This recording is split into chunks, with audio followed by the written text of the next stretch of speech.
Good morning students, सभी कैसे हो। विद्या भारती की ऑनलाइन क्लासेस में आप सभी का मैं स्वागत करती हूँ।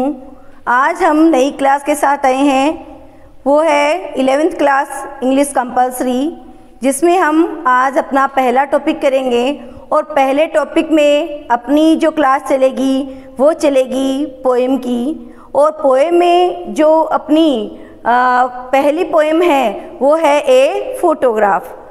और ये जो ए फोटोग्राफ है ये किसके द्वारा लिखी गई है, किसके द्वारा कंपोज की गई है, तो ये है शर्ली टॉलसन। ये एक कवयित्री है जिन्होंने इस पोएम को लिखा है। ये जो पोएम लिख रही है ए फोटोग्राफ, ये एक ए फोटोग्राफ का मतलब होता है एक चित्र। तो ये एक चित्र को लेकर के ये पोएम लिखी गई है। और ये एक चित्र को लेकर के इस पोएम को क्यों लिखा गया है, क्योंकि ये जो कवयित्री है, ये जो पोएट है, ये बहुत ज़्यादा सेंटिमेंट्स है अपनी माँ के प्रति। तो अपनी माँ का एक चित्र है, पोएट्स मदर का ये एक फोटोग्राफ है जिसको लेकर के इस पोएम को लिखा गया है। तो अब हम जानेंगे कि ये जो पोएम है ये किसके बारे में है और इस पोएम को कैसे लिखा गया है। इस पोएम में वो हमें जो पोएट है वो हमें क्या बताना चाहती है, ऐसे किस तरह से वो अपने को यहाँ पर बताएगी कि ये फोटोग्राफ क्या है। तो देखिए हम चलते हैं अबाउट दी पोएम। पहले हम जानेंगे कि पोएम में क्या है। मैंने थोड़ा आपको परिचय दिया है, लेकिन फिर भी हम वापस से अच्छी तरह से इसको देखते हैं कि अबाउट दी पोएम, पोएम के बारे में क्या है, हम क्या पढ़ने जा रहे हैं। ये पोएम जो हम पढ़ रहे हैं इसके अंदर क्या है, इस चीज़ को हम जानेंगे। तो देखिए टॉपिक अपना पोएम का है और उसमें क्या है, ए फोटोग्राफ। देखो about the poem, this poem is about a photograph of the poet's mother। पहली बात ये हो गई कि ये जो पोएम है ये किसके बारे में है, ये पोएट की मदर के बारे में है, जो कवयित्री है उनकी माताजी के बारे में एक फोटोग्राफ पोएम है। This photograph reminds her 3 phase of her mother's life. अब ये जो फोटोग्राफ है, ये फोटोग्राफ रिमाइंड्स का मतलब होता है स्मरण कराना, रिकॉल करवाना।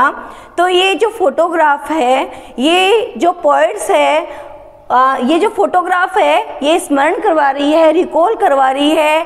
पोएट्स को क्या रिकॉल करवा रही है, 3 फेज ऑफ हर मदर्स, उनकी माता के जीवन के 3 जो चरण हैं, 3 जो स्टेज है उसके बारे में रिकॉल करवा रही है। एक फोटोग्राफ उनकी माता के 3 चरणों के बारे में, उनके जीवन के 3 चरणों के बारे में, 3 फेज के बारे में वो बता रही है।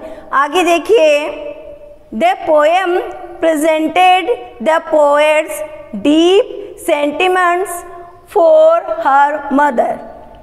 ये जो पोएम है ये प्रेजेंट कर रही है कि जो पोएट है वो कितनी भावुक है, कितनी इमोशन को लिए हुए है अपनी माँ के प्रति। तो ये एक जो पोएम है ये एक इमोशन है, किसके प्रति, मदर के प्रति, एक बेटी का, एक डॉटर का।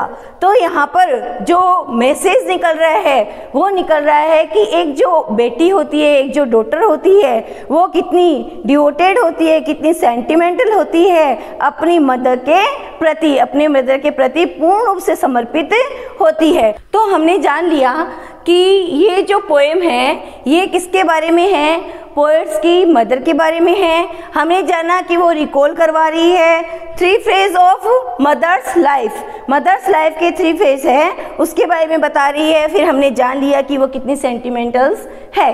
अब देखिए हमने जाना कि 3 फेज है, लेकिन ये 3 फेज क्या है, वो ये है, इधर देखेंगे सब लोग, देखिए, the poet's mother as a 12 years old, कि जो पोएट्स की मदर है वह कितने साल की है, 12 साल की। कब है 12 साल की, फोटोग्राफ में। ध्यान रखना, फोटोग्राफ में जो माता का चित्र, जो फोटो दिखाई दे रहा है वो कितने साल की एज का दिखाई दे रहा है, ये 12 years old। तो फर्स्ट फ्रेज क्या हो गया, as a 12 years old girl, ठीक है, इसका मतलब ये हो गया। सेकंड जो फेज है उसकी तरफ चलते हैं। Second phase presented her as a middle aged women, और सेकंड जो फेज है वो प्रेजेंट कर रही है, किसको प्रेजेंट कर रही है, as a middle aged. Middle aged यानी जो मध्यम अवस्था होती है अपनी उम्र की, उस अवस्था की एक वुमेन की तरह वो दिखाई दे रही है। थर्ड फेज क्या बता रहा है, तीसरी जो अवस्था है वो फोटोग्राफ के द्वारा अपने को क्या बता रही है, tells that she has long been dead, ये बता रही है कि उनको मृत्यु को प्राप्त किए बहुत सारा समय हो गया, अर्थात वो क्या हो गई है, बहुत पहले समय पास अवे हो गई है। तो इस तरह से इस पोएम में जो पोएट्स मदर है उनकी लाइफ के 3 फेज बताए गए हैं।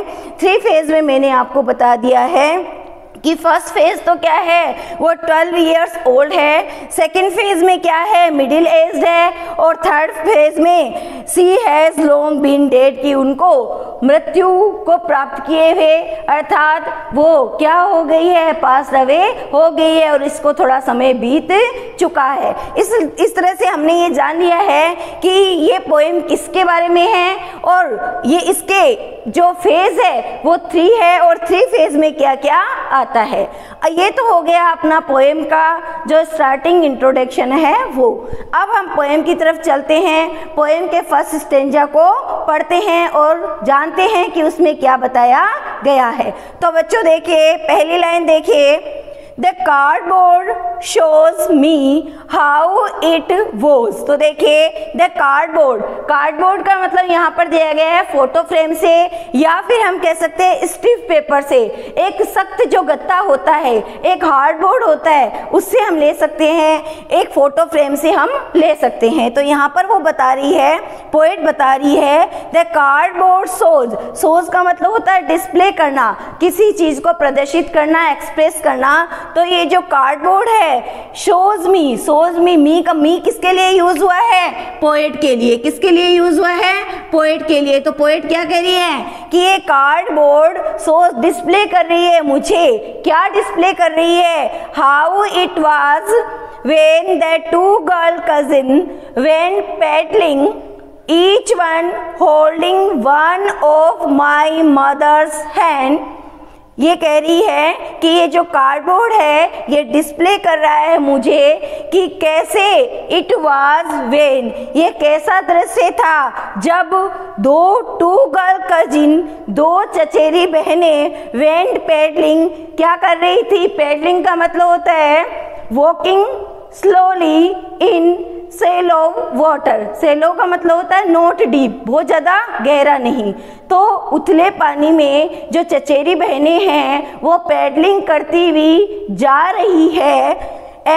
ईच वन, और दोनों ने each one holding one of my mother's hand, और दोनों ने ही क्या कर रखा है, मेरी माँ का जो हाथ है वो पकड़ रखा है। अर्थात कहने का मतलब ये है कि कार्डबोर्ड की जो फोटो है वो डिस्प्ले कर रही है कि क्या डिस्प्ले कर रही है कि उसकी माँ के साथ उसकी 2 चचेरी बहनें, दोनों चचेरी बहनों ने उसका हाथ पकड़ रखा है, और दोनों ही पैडलिंग का मतलब होता है छप छप करना या walking slowly in slow water, धीरे धीरे उस वाटर में चलना, छप छप करके चलती हुई नजर आ रही है। And see the big girl, देखो यहाँ पर जो सी आया है वो आया है द पोएट्स मदर के लिए आया है। यहाँ पर अपने को इंट्रोड्यूस करवाया जा रहा है, किससे करवाया जा रहा है, पोएट्स मदर से। क्योंकि हमने अभी पढ़ा है ना कि वो कितनी थी, 2 कजिन्स थी और एक और गर्ल थी जिन्होंने क्या कर रखा था, आपस में अपनी हाथों को पकड़ रखा था, होल्डिंग कर रखा था।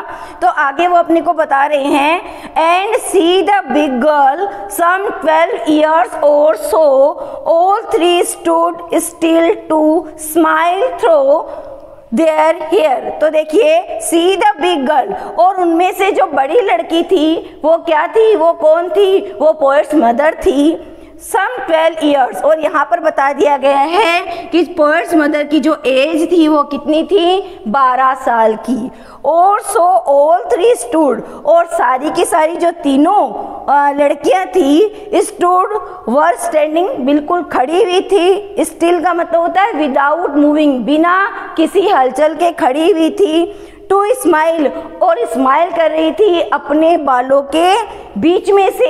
ये देर किसके लिए आया है, इन जो 3 गर्ल्स थी उनके लिए। तो ये तीनों जो गर्ल थी वो बिल्कुल बिना किसी मूवमेंट के, बिना किसी मूविंग के वो बिल्कुल खड़ी हुई थी और क्या कर रही थी, स्माइल दे रही थी अपने बालों के बीच में से। At the uncle with the camera, और उनके बिल्कुल सामने कौन खड़े हुए थे, उनके अंकल खड़े हुए थे, किसके साथ, कैमरे के साथ। अर्थात वो कैमरे से उनकी क्या ले रहे थे, फोटो ले रहे थे। और हम आशा कर सकते हैं, हम इमेज कर सकते हैं कि शायद ये फोटो उनके अंकल के द्वारा उस समय में ली गई थी, जिसको कि अभी कौन देख रही है, पोएट की जो डॉटर है वो, जो पोएट्स है वो देख रही है। तो देखिए फिर से हम इसको देख लेते हैं। द कार्डबोर्ड शोज मी, मैंने आपको बताया मी किसके लिए आया है, पोएट के लिए। कार्डबोर्ड किसके लिए यूज किया गया है, फोटो फ्रेम के लिए, या हम कह सकते हैं स्टिफ पेपर के लिए, एक हार्ड जो पेपर होता है उसके लिए।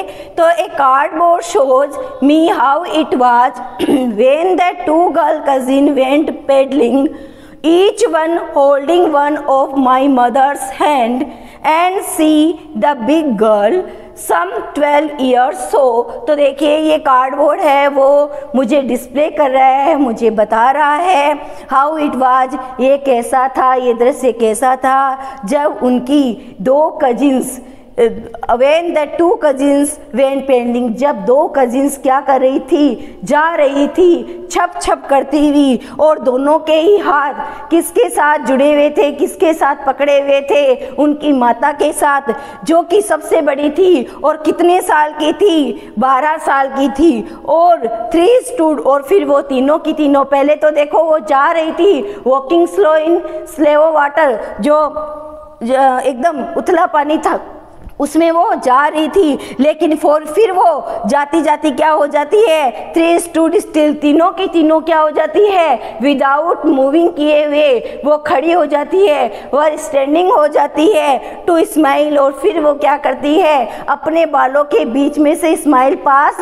करती है। ऐसा वो क्यों करती है, क्योंकि उनके ही सामने उनके अंकल उनकी फोटो लेने के लिए कैमरे के साथ खड़े हुए हैं। अर्थात उनके अंकल उस सिचुएशन की फोटो ले रहे हैं, और शायद वही फोटो हम इमेज कर सकते हैं, कल्पना कर सकते हैं कि यहाँ पोएट जो है वो देख रही है अपनी मदर की। तो यहाँ पर बताया गया है, इस स्टेंजा में ये बताया गया है कि एक फोटो फ्रेम है जिसमें फोटो लगी हुई है किसकी, पोएट्स की मदर की। उसमें बताया गया है कि कैसी सिचुएशन है, उसमें ऐसा बताया गया है कि पानी में छप छप करती हुई 3 लड़कियां समुद्र की तरफ जा रही है। और कौन से पानी में छप छप कर रही है, जो एकदम उथला पानी है, जो गहरा नहीं है, वहां छप छप कर रही है। और तीनों ने क्या कर रखा है, अपने आपस में हाथ पकड़ रखा है, जिसमें से सबसे बड़ी जो लड़की है वो 12 साल की है, और उस 12 साल की के हाथ जो थे दोनों ने पकड़ रखे थे, किसने, जो 2 लड़कियां थी, 2 कजिन्स थी, उन्होंने हाथ पकड़ रखा था। और फिर वो तीनों की तीनों बिल्कुल स्टूड स्टिल हो जाती है, बिल्कुल स्थिर होकर के खड़ी हो जाती है और अपनी स्माइल देती है, अपने बालों को हटा करके, अर्थात अपने बालों के बीच में से स्माइल देती है। और तभी उनके जो अंकल है उनकी फोटो को कैप्चर कर लेते हैं, और उसी फोटो को आज पोएट देख रही है और इसके बारे में बता रही है। तो इस तरह से हमने इस फर्स्ट स्टेंजा को देखा, जिसमें हमने फर्स्ट फेज को भी देखा कि यहाँ पर सबसे जो बड़ी गर्ल है वो पोएट्स मदर है, और पोएट्स मदर कितने साल की है, 12 ईयर्स की है। अब मैं ये सोचती हूँ कि आपको ये फर्स्ट स्टेंजा समझ में आ गया होगा, ये फोटोग्राफ का। ये हमारी पहली क्लास थी, आपको ये क्लास कैसी लगी आप कमेंट करना, इसको पढ़ना, जो चीज़ समझ में नहीं आए वो पूछ लेना। Thank you.